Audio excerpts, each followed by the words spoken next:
تازہ ترین ویڈیوز کے لیے چینل کو سبسکرائب کرکے بیل آئیکن اور آل نوٹیفیکیشن پر کلک کریں تاکہ آپ کو ملے ہر اپڈیٹ سب سے پہلے۔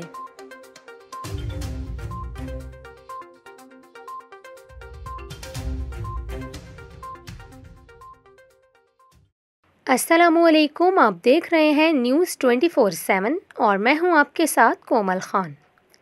ناظرین، آج کی اس ویڈیو میں ہم جو بات کریں گے وہ ہے تعلیمی اداروں کو بند کرنے سے متعلق جو آج ایک اہم فیصلہ کیا گیا ہے۔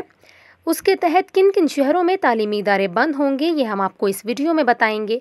اور اس کے علاوہ وفاقی وزیر تعلیم شفقت محمود نے امتحانات کے حوالے سے بھی ایک اہم اعلان کیا ہے۔ اس کی تفصیلات بھی ہم آپ کو دیں گے، اسی لیے ویڈیو کو آخر تک لازمی دیکھیے گا۔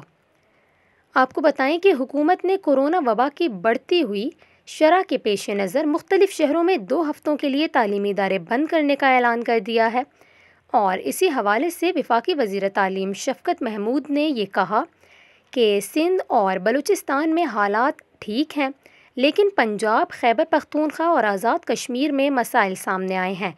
انہوں نے یہ بھی کہا کہ سندھ اور بلوچستان میں 50% بچے اسکول آئیں گے، جبکہ اسلام آباد، فیصل آباد، گوجرانوالا، لاہور، گجرات، ملتان، راولپنڈی، سیالکوٹ اور پشاور میں تعلیمی ادارے 15 مارچ سے 2 ہفتوں کے لیے بند کر دیے گئے ہیں۔ شفقت محمود نے کہا کہ تمام تعلیمی ادارے 28 مارچ کو دوبارہ کھل جائیں گے، اور امتحانات سے متعلق ان کا یہ کہنا تھا کہ جن اداروں میں امتحانات ہو رہے ہیں وہ جاری رہیں گے۔